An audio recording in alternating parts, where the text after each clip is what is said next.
All right, welcome back. The Archon House Cup. The arena portion of the event is still ongoing. We're onwards. We pretty much got all the winners from the first phase. So we eliminated 4 people, or cut down from the top 8. Yeah. On the top 4. You're out for now. You're gonna replay against another opponent later. However, I did win my losers bracket match, so against Zale, which means I'll be playing against the next one. So Yeah. not last place. All right, I'll get some Amaz points. Speaking of Amaz points, turns out that buying the advantage was pretty good. Yeah, but I think most people didn't even know what the hell was going on. Yeah. I think that's pretty much what happened is Chakki was pretty quick to just say, yeah, I'll get it. That didn't even know what it did, and yeah, I got a really good deal. How do you feel about that lost value? Like, does it hurt a little bit? Well, you know what? If I come back from losers bracket and I end up winning the whole thing, that means I played perfectly since I didn't spend any points. I will, however, tell you that this entire event is not just about the arena portion. There is more to it. What a shame. There is more to it. You'll figure that out later as you get wrecked in the further events, I'm sure. For now, we've got StrifeCro against Chakki and Orange versus Admirable. We're going to be coming up in the winner's bracket. I think Purple has to play against Dog, and then you're going to be playing up against whoever wins that one. Yep. So we just saw Dog get completely crushed by Admirable. Yeah. That was gross. Yeah. What do you think about Warrior and Hunter drafts from Admirable? That's a daring strategy by Admirable. It's a good thing he spent 1,000 Amaz points for that advantage, because if he had to just pick Warrior or Hunter, he might have gotten stuck with a terrible one. Yeah, he got like a constructed worthy Warrior opener. Yeah. Like, that was just nasty. Fiery Wind Axe, Armor Smith, Slam, Bash, and whatever followed. Yeah, Dr. 7, Obsidian Destroyer. Turns out it's pretty good. So the event so far has been very polarized, I'd say, in the results. Some people just kind of steamroll, and other people struggle with the decks that they've got. And I must say I'm a little disappointed in the amount of people who picked the same classes. But it's the winning strategy. I get that. I think I heard something. I heard Twitch give some insight into that. Go. Let's see, something along the lines of Rogue, I guess. Rogue's pretty good. Haven't played Mage in a while. Guess I'll pick it. Yeah. And let's see, what was the last one? I mean, what was the last meme for Paladin? I don't know. Like, I just need more recruits. Yeah. Something like that. Right. So if you guys want to stand against darkness, you too can pick Paladin next time you play Arena and make the world a better place. Good, but alright. It's okay. It's okay. Guess I'll pick it. So, while we're waiting for the intense Hearthstone action to come our way, you should watch the Trump video that I did yesterday. It's apparently on the Reddits of Hearthstone, where it's like someone cut a 10-minute highlight of me and a bunch of the folks over here. Kind of like the pre-event stream. You're making Las Vegas great again? Yeah, past the Trump hotel thingy. Yeah. On the way here. It's very real. It is real. It exists. Yeah. I heard they were going to break it down to make a wall, but it's still a work in progress. From what I hear, it's not very good at unbuilding things, right? Would you say that you're a better builder or better destroyer of things? I don't care about destroying things. No. It's all about building, creating value. Destroying technically means subtracting value. So if you have let's say someone that's against you, do you incorporate them into? As Sun Tzu once said, the epitome of victory is assimilation, to win without fighting. Okay. Which would mean to basically assimilate them. I like that. For if you fight, you lose some value. You lose some guys, they lose their guys. But if you win a fight, exactly. If you win a fight without fighting, that is the ultimate value. Right. Economics, ladies and gents. So, I asked a question to everybody, but how excited are you about the new expansion? Really, for real. Do you think it'll make Hearthstone better? It'll make Hearthstone great again. Right now, Hearthstone is experiencing the longest period of time without new content. Yeah. And the latest thing that came out was only 45 cards, so it wasn't that much. It was good, but it wasn't good enough. For an adventure, it was really good. Yeah. It shook things up, even with just 45 cards. Yeah. So I'm really looking forward to this next one. Well, you know, I have to wonder though, like, if they're putting the casters up on the screen. I mean, I can probably imagine a world in which people expect there to be games. So organization-wise, right, like the whole Archon stuff, like the House Cup is great. I love chilling in the living room. Yeah. But like as far as sitting in this warm, hot, steamy room with a bed that's unmade because we slept in it, Reckful and I really feel like they should wait until the game's ready. Before we come online. Well, that's a thing, but maybe we should just talk about the Reckful report, since that's what everyone wants to know about. The Reckful reports. The Reckful report. Sure, go ahead. What's up with Reckful reports?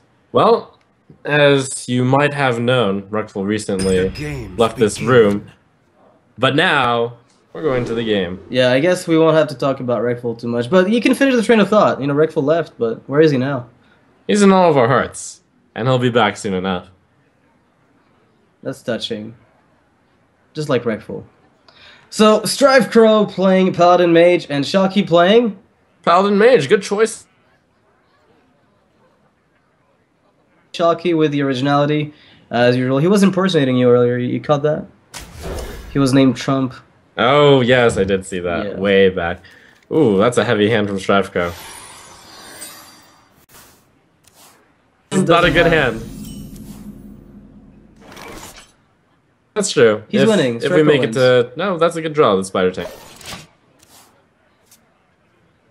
At a 2-drop these days, it's a little bit slow.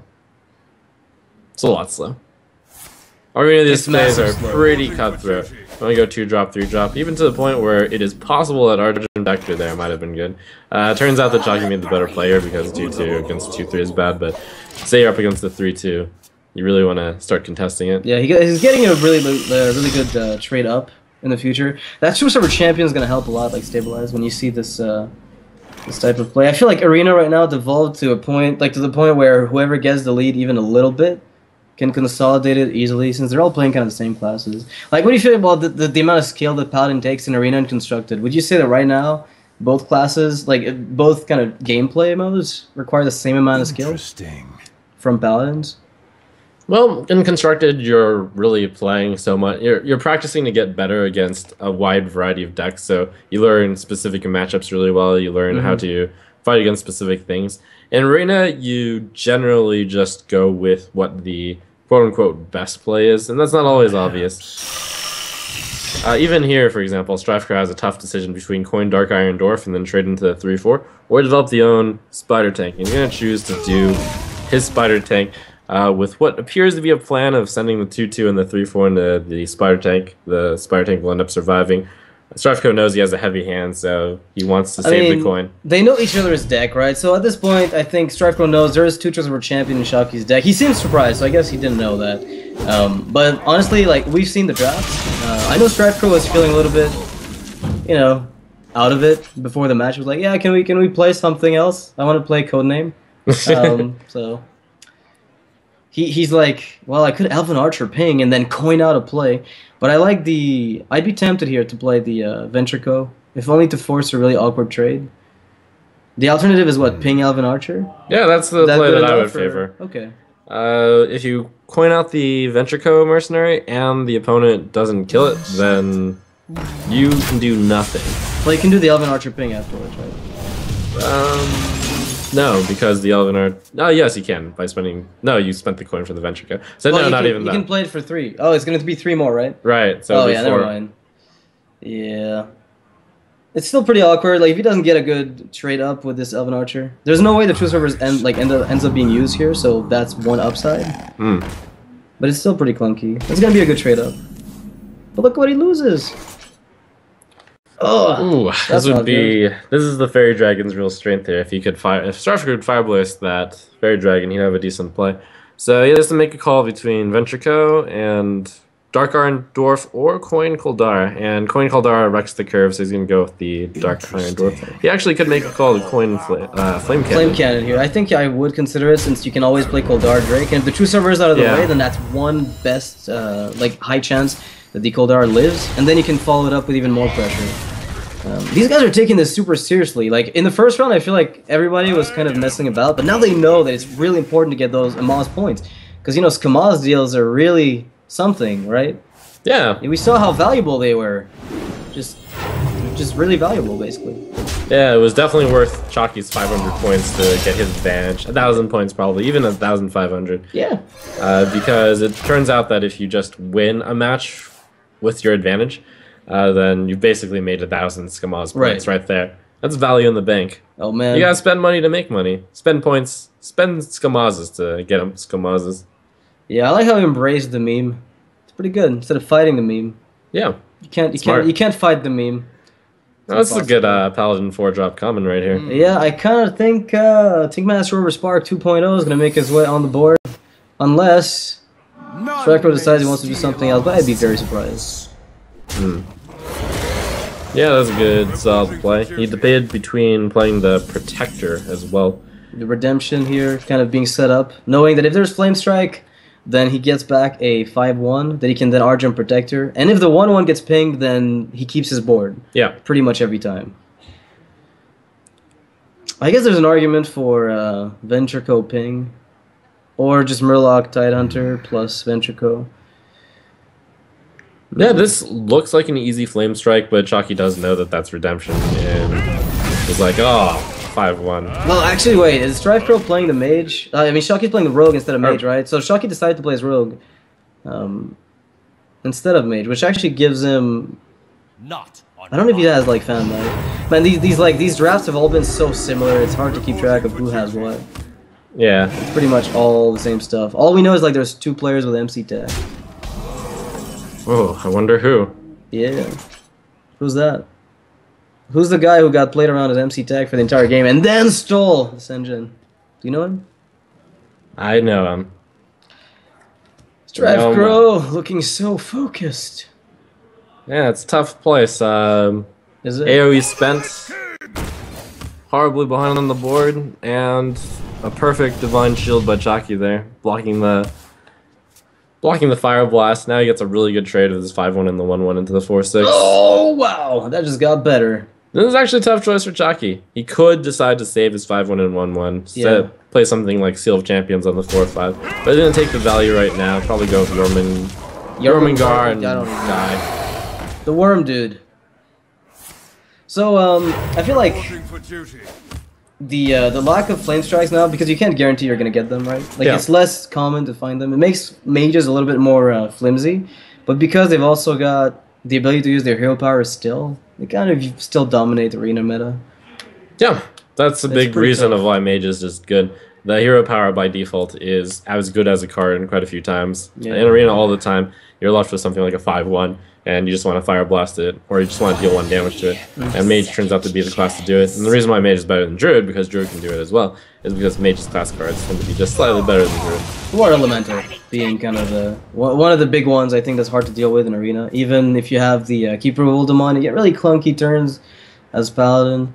Yeah, I mean, even small bonuses, like you can Fire Blast your own Enraged creatures, you can Fire Blast your Acolyte of Pains. Really good deals.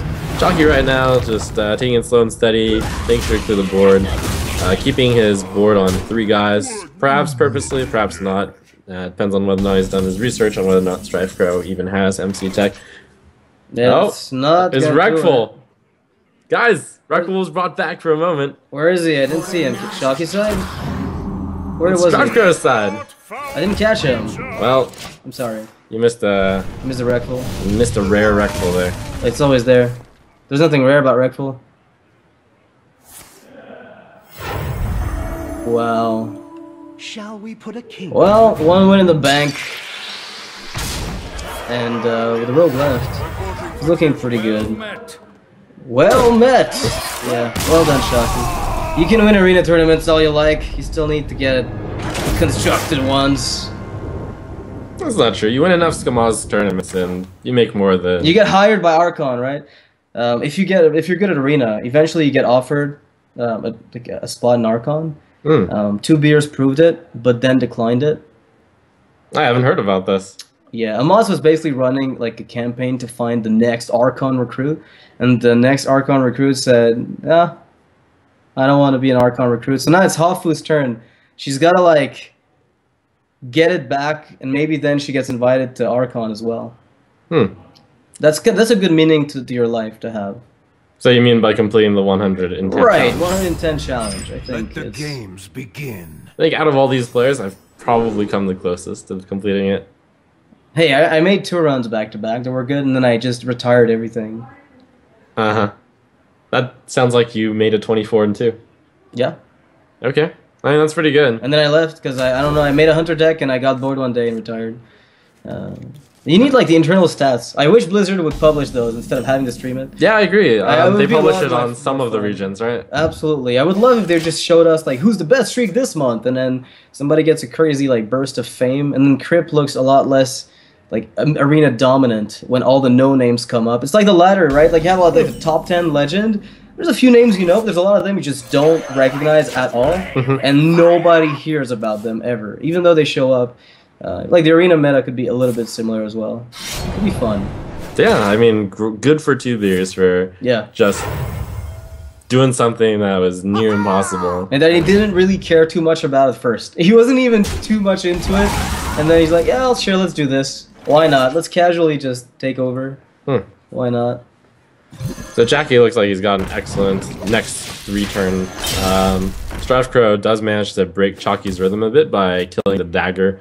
Since Chakki wants to go 3-drop, 4-drop, 5-drop, StrifeCro doesn't have to worry about that weapon for a while.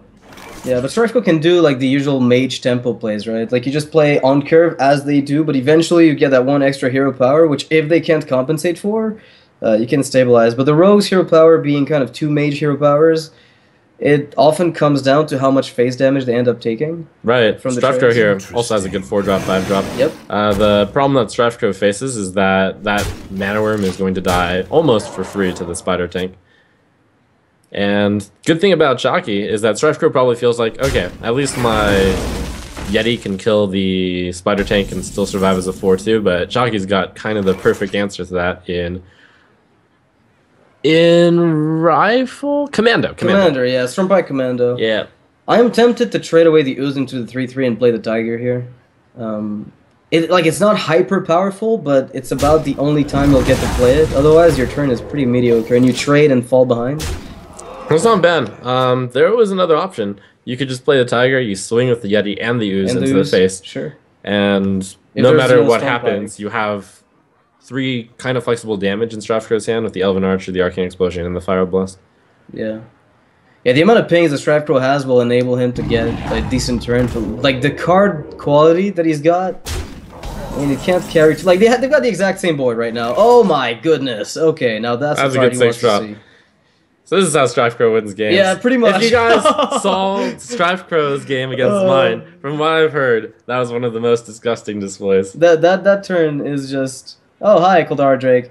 And then you panic because you have to deal with it. You literally can't let it live. Well, you can. But I mean, it's pretty scary. Right? It's pretty scary. It's one of those Archmage Antonidas-like cards where the damage snowballs really quick. Right.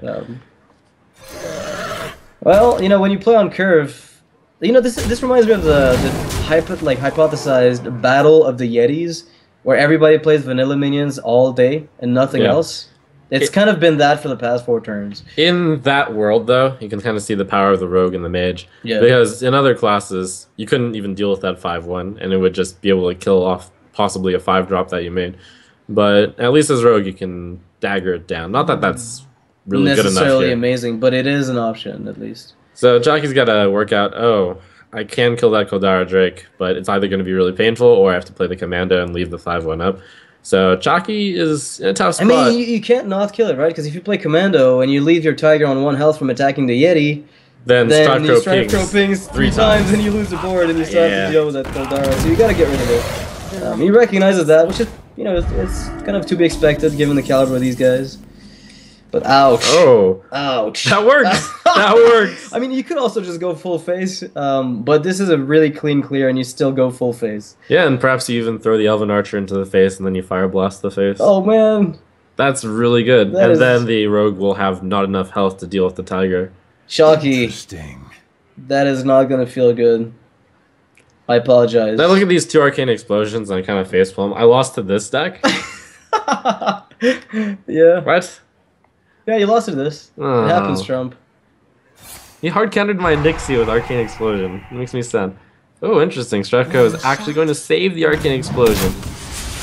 Makes sense. Why not? Right? Like, you could push extra 2 damage, but you're probably setting up lethal next turn anyway. Because if he face tanks the Tiger to trade, then you're good. And if he doesn't, then it takes you 1 extra turn. Mm-hmm. So he's valuing the Arcane Explosion as more than 2 damage to face, which makes sense. Well, that forces a heal bot. You could go Mech Warper, heal bot Leper, but if you want to face tank the Tiger, which of course you kind of want to, yeah, then you end up just healing for 3 with the heal bot. Overall, well, let's see what comes out of this. Not good news for Chakki. Not good indeed. Will StrifeCro trade into the heal bot? No, he is going for the face. Is there a Youthful Brewmaster in that deck? Would that even help? Well, yeah, he would keep him alive a little bit. Oh. Yeah, but the problem with... yeah. No Drake, no Chiv, nothing? Really, Chakki? You know, this is deck well, I suppose. It is really tough to come back from that position. Chakki doesn't have any AoE clear. His deck is clearly meant for single target damage, 1 at a time. Yeah, a lot of little pings. I don't think he plays any like Shadow Step like cards, and he's got... Even if he finds AoE, he's still on a 3-turn clock from the pings over like a few... if he face tanks anything on that board, so... Well, it's gonna come down to another match. Yeah, if StrifeCro can win this match, he's gonna do really well since he only paid 100 He paid Scamaz nothing, points. Yeah, he just got wrecked. He paid 100 Scamaz points as he accidentally picked a 3rd Keeper of Oldemon. We kind of laughed at it, but the Ancient Watcher was so good with the Cog Hammer. That's disgusting. Was so good. Absolutely disgusting. Oh man, I cried for you. Yeah. Oh man, that was... Like, I thought maybe they'd give him Millhouse Manastorm. Like, that would be more logical. That is a card that doesn't work. StrifeCro nodding at his hand and smiling. Yeah. He's like, yeah, this'll work. This should work. This should work. And he's right. He's absolutely correct in that assessment. Creeper, one of the best cards to get the Keeper of Oldemon with, just because there's going to be so many targets for it. Yeah. Welcome to Constructed, ladies and gentlemen. He's got Golden Paladin, but I know the StrifeCro probably got it from playing mid-range back in when it was actually honorable to play Paladin. So... Oh, he's going for the 50-50. Yep, the new Juggler, and he wins it. Hits it. Welcome to the post-standard rotation, where half your games come down to this. Hopefully it doesn't end up being that. Like, I really hope aggro is not prevalent enough that Juggler becomes an auto-include everywhere. The Flame Juggler, you mean? I hate that card. The Flame I hate it. First the Knife Juggler, now the Flame Juggler takes the heat. Why would they do that? The Flame Juggler is such a small effect relative to the Knife Juggler. Okay, dude, I play Worgen Infiltrator, you point out Flame Juggler. Like, are we talking Arena here? No, Constructed. In what world has that ever happened? I don't know, like, imagine there's like a Face Hunter meta, right? Yeah. And you play that. Like, what do I do? Like, I just start flipping a table? Because Knife Juggler, I had like 3 turns. Well, here's the thing. Imagine a world where you're not playing any 1 health minions. Well, yeah, that's what I'm saying. Like, I hope it comes to a world where we don't have that. I don't want to see 1 health minions, because then Flame Juggler becomes prevalent, and then I have to pretend like it's very cool to see Flame Juggler win 50-50s. But I mean, I can pretend it. It's good. I'm good at it. I've gotten good now with the implosion on Shredder.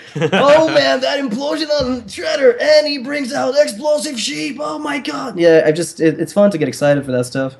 Like 5 times. So jaded, Noxious. Yeah, man. I'm just casual stone. I wonder. So what do we do here? Well, he's deciding between Twilight Drake and the Ascension. If he plays the Ascension, he gets to keep his Spider Tank alive, but the Twilight Drake is clearly more powerful.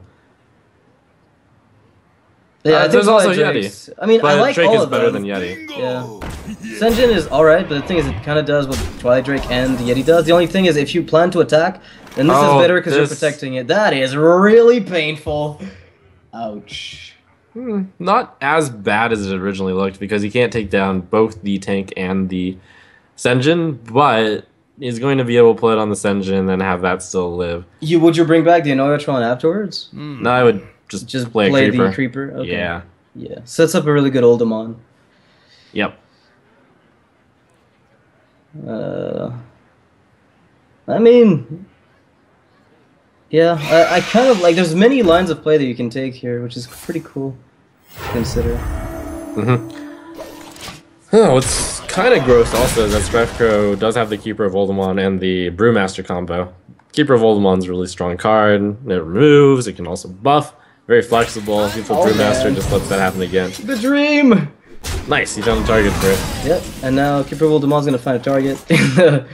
The creeper probably, unless I mean you can just nerf the 5/5 to whatever you want, and then right. So if you buff the creeper, you get to get rid of the 4/3 in a way that you normally couldn't. So I think that's the preferred play, and then you will probably Youthful Brewmaster back Keeper of Oldemon. Could you technically Keeper of Oldemon the 5/5 and then return the Senjin, because your keeper and the 3/2 trade into the 4/3. I don't know if you'd ever consider that, but I think that's far too slow. Yeah. It's kind of like sapping your own Senjin. So what about just trading away the creeper for 3, right? 3/3 into the 4/3. I like that, and then hit face with the 6. Senjin. Right. I mean, there's a few ways you could play this. It really depends on what he wants to use the keeper on. And you don't even have to instantly Brewmaster back the keeper, because you might want the 3/4 to be there for tempo. StrifeCro is going to opt for Reinforce instead of. I like that. I mean, if he goes for the like the removal on the 3/3, then he's forcing a really awkward turn for the rogue, where she ends up losing 2 minions to the Senjin, unless there's removal for it. Well, this is a bit of an interesting line that StrifeCro took. So this is keeping more stuff on the board and it's keeping the creeper not broken, and it means that the Senjin can take on both of those cards. Right. However, it looks like the creeper already could have taken 1 card, and maybe the Senjin could have survived. So a few different lines. Looks like either way led to pretty good result for StrifeCro. And now StrifeCro does have the 3/4 on the board and can attack and then be returned, and then get played on the Twilight Drake if he wishes. But there's Dr. 7. Yeah, Life. Dr. 7, no wisp. Budget Dr. 7. Still good. Still pretty good. Cho'Gall is really exciting. That's a card that I'm eager to play a lot. Yeah. That's, you know, people keep laughing at it because like, oh, 7/7 for 7. Thanks, Blizzard. But I think everybody recognizes how good it is. Let me think. And Wargolem's power creep, man, everywhere. What we gonna do? It's okay. It's a class card for 1, and second of all, Dr. Boom existed. yes, and third of all, Wargolem isn't really the baseline to compare. Nah, Wargolem is insane. He's just getting no love, dude. It's like Well, it's like be the pretty Wisp, good here. right? It's like the day where Wisp is playable because Hobgoblin and Steward of whatever the hell. Yeah, I mean, I picked Murloc Tiny Fin over 2 cards. You're right. You know what I mean? It is a good. There's a world in which those laughed at cards become sick. Like, what if they print a card that literally says whenever you play a 7/7 for 7, Yeah. like you win, you get to pick your RNG, and it's like 7/7/7, right? It's really thematic. It's got to do with luck. Yeah. It's good. So Yeah, 7/7/7 is a pretty common stat line. Maybe they'll come up in Jeoparino. who knows? Name all the 7 mana 7/7s. Yeah, and get lucky. I like that. There's not that many. Okay. The only 2 that I can think of. Trump is like, there's a lot of them. Wait, what have I said? So that was a tough call for StrifeCro because he realized that if he left the Keeper of Oldemon on the board, he misses the chance to do the Brewmaster plus Keeper combo, but it just turns out that paying 7 mana for a card, which is a slow card, is pretty good, and Chakki does not have the hard removal for it. Yeah, this Lens Carrier is going to help a lot here for Chakki going through this Ironford Grizzly. He gets to use it on the Creeper, possibly even if he wants to return it and use it on the War Golem. Yeah, I don't think that would be necessary. However, what he can do, that would have been pretty interesting. He uses the War Golem to kill that, and then he brews the Lance Barrier, and then 5 damage onto the Yeti. This way is pretty good as well. He gets out of 4/5, heals the War Golem out of range. Unless Chakki wants to take an enormous amount of damage. I mean, a Spiteful Smith can't be enabled. It's not even that good. Like, this is a case where Spiteful Smith is just strictly better in Priest than it is in Rogue. Like, this is just one of those things in Arena nowadays. There's, like, places where you're happy with a 6 health minion, but Rogue just needs the damage. I find, like... Yeah, this would be the weakness of Rogue if there were any. Yeah. This tends to have very poor comeback AoE-wise cards. You can scrap through the early game really well with all the single target, with cards like Backstab, SI7, AJ, and Eviscerate. But Chakki hasn't really played those, and it's kind of been a fair fight. But StrifeCro is slowly grinding out Chakki with the superior Paladin quality cards and just with guys. Azure Drake, does he play Phantom Knives? See, that's the thing I want to know right now. Because I don't think I've seen one, but if there is one, then it would be tempting. Is he going for Spiteful Smith into trades? It looks like he is. Alright. He's gonna play the value game knowing full well if there's no consec there, then he can just afford to do that. Those 1/1s will die to the board, but that's 12 damage coming his way if nothing is stopped. But Chakki knows that StrifeCro can't afford it. Like, you can't just ignore this and go full face. Unless you have a crazy backup plan. Yeah, what StrifeCro is thinking right now is, okay, so I have the Spider, that's got to be the best against the Divine Shield. There's no way that I can take out a Divine Shield elegantly. Yeah. So he kind of assigns that there. He thinks the 4/5 into the 4/2 is a good deal. It kills it, and I get to perhaps brew it back. And replay it to heal the Golem after it kills the 4/6. It's a clean way to clear the board, it's returning right? a 4/1, it gets back out the card. StrifeCro can do almost a full clear, he leaves a 3/1 on the board. I mean, you do end up in a spot where the 3/1 kills your 7/3. Your 7/3. So I guess technically you could kill. I mean, you could ignore this and just attack. Oh, It's kind of tricky, right? That's interesting. So he's just gonna replay the war going for full cost. Oh my goodness! Yeah. Full heal. There we go. Yeah, why heal it for only 2 when you can heal it for 6? And Chakki's like, well, that had to happen, didn't it? It's like, oh, War Golem, that's such a good card. Now I have to face it again. Yeah, what do you do here? I mean, I guess you just try to play Drake. He knows his deck, though, right? So he knows there's maybe no AoE in there that can save him from Drake. Right, he's just, the Azure Drake is one of the best cards to play last if you're not searching for something specifically. Right. Because it is the weakest stat. Ouch. Okay, when in doubt... Well, turns out Keeper, yeah, it's not that great right now. It's not great now, but you could always find things to do with it. I found it funny that you could play Keeper plus Silence to heal something to full. I've seen very few people do it, but it works well. I mean, looks like Chakki is making a slight comeback here. He's got a total of 11 attack and 11 health on the board compared to StrifeCro's 10-9. So on this turn, StrifeCro is a little bit behind. Yeah. What would you like? Would you ever keep Oldemon on the 4/4 and trade into it, then play Ventureco and go face for 7? Well, Oldemon on the 4/4 right? Doesn't do much, right? Because you can trade into it. Yeah, but Chakki will just trade into you. It seems like in this case, you have to first consider, all right, should I trade because will Chakki get the better trades? And the answer is kind of yes, because if he leaves that 3/2, the Panda open, then the 2/1 is just going to kill it. So StrifeCro is going to take the very small buff right now, just so he can kill it and still control the card. And this is kind of a delicately planned out strategy. Yeah, because but it's weak to stuff like this, basically. Spells that give you removal. This is Chakki's big chance for comeback. StrifeCro set himself up perfectly for Chakki board if Chakki didn't get any cards, but Chakki has drawn a Shiv. The Shiv is going to be critical on the War Golem here. So, not the worst top deck for Chakki, but it's not a good one. That is actually probably the worst top deck for Chakki. It must admittedly be one of the worst, but Shiv can still draw him something good, like, you know, Phantom Knives if it's in there, which I doubt. But if it is, you'd see it. Assassinate is going to come in super handy next turn. Yeah, well, this is Chakki's big chance for comeback. And yeah. Those were some very efficient cards. Chakki saved the Azure Drake until the last. He's just been playing very efficient attack/health for the mana cost. Oh, that's lethal next turn on the True Silver alone. That's right. So if StrifeCro sees this, that he can lose his entire board and then just swinging for the champion, he's got 2-turn lethal. And come on, Chakki doesn't have a taunt in hand, doesn't have heal in hand, and I believe he's already played a heal bot. An Ascension earlier in the game, so instead of a Yeti, we saw it very early in the... This looked like StrifeCro's game for a while. Chakki has made a valiant comeback, but it looks like this True Silver is going to be the nail in the hammer. Nail in the coffin. The nail in the hammer! The nail in the hammer! You hammered it, Trump, you did it! So StrifeCro probably will spot this, right? Like, I'd be surprised if we didn't see him play the True Silver. I mean, at this point, he might be considering, like, do I play Ooze, do I Hero Power? Yeah. That must be one of the considerations. I mean, if you play Ooze you're probably just putting on more pressure because that's 2 health, and the rogue has to face tank it with a 1/1 if the other minions end up trading into his stuff. Face.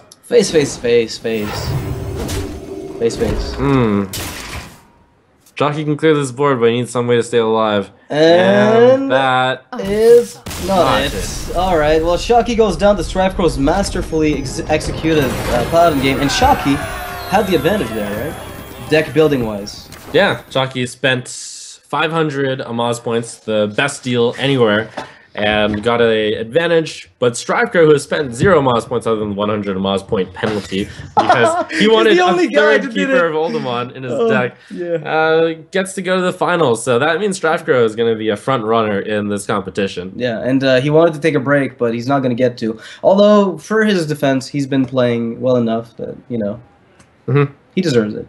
So we'll be taking a short break before we move on to the next draft. Not the next draft, the next games. I think you're going to be playing up versus against... Admirable. You're not going to be playing now? No, we're going to play be against seeing... losers match of StrifeCro versus Chakki? Yes. Okay. Cool. And we're going to see Orange versus Admirable. Both first. It'll be fun to see whether Admirable chooses his super aggressive Hunter deck or his Control Warrior deck. What's up with that? Like, those drafts were insane. He doesn't want to play them, though, because he knows that without Unleash and Animal Companion, it's like Paladins can really punish him. Like, if the Paladin decks, the way they're built, can actually punish his deck pretty well. Yeah, both of them. So it's gotta, like, he doesn't really feel too confident about the Hunter. I like to see it, though. Everybody was cheering on for that deck. Maybe he'll just be like, yeah, sure, I'll play the crowd favorite. Yeah, and we're going to see kind of 7th and 8th place in Amaz points currently, fight it out. They're not going to be 7th and 8th at the end after this, because that would go to the honors of those who get 7th to 8th place in this round. The way that the points are going to work is that first place, I believe, gets 5,000 Amaz points. Yeah. And then second, 4,000. And then third, 4th, 3,000, or something. 5th, 6th. Somewhere around those lines. One of the things as well that I want to point out is I would love if Sweet Justice led to people who hadn't paid for the Scamaz deal end up winning. Because right now there's only you and StrifeCro left in the race for that, right? Right, everyone else paid to win. Like, Purple and Dog still have a chance of coming back, but we don't know yet who's going to end up there. I mean, Purple or Dog, one of the people who didn't pay to win will fight Chakki. And then we'll see whether or not paying to win is going to be the proper strategy. Or if Scamaz is literally scamming you out of your points. Yeah, I mean, at one point or another, it's not worth the points, because the way that the points worked is that the first person to buy the package, the Amaz deal, it only cost 500, and the next cost 1,000, and the next cost 1,500. Orange kind of complained afterwards, like, I didn't understand, I got Scamaz. But well, Orange just kind of like, he saw Chakki raise his hand, he saw Admirable raise his hand, and he was like, yeah, dude, I totally want the same thing. Yeah. And then he kind of regrets it, but I mean, he did well with his deck. So yeah, I mean, it's arena challenge, so I felt like I didn't need the advantage. So I'm going to save my hard-earned points here. I'm going to get the value by not spending the points. I like that. And that should mean that I at least don't get 7/8. If you can do this, then after this, you will get to the finals. Absolutely. You'll be like, you're going to be skyrocketing there, right? All right, guys, we'll take a short break for real, and then more intense, of course, very intense Hearthstone action coming right back with arena games that were drafted from not being able to play 3 of the same cards, which makes a lot of the cool stuff in arena unavailable. Yeah, but you know, it's gonna be great. Crowd favorite, that's Admiral will be playing Warrior, Hunter. I'm actually hyped for that. I really like his decks. I really love them. So yeah, stay tuned, guys.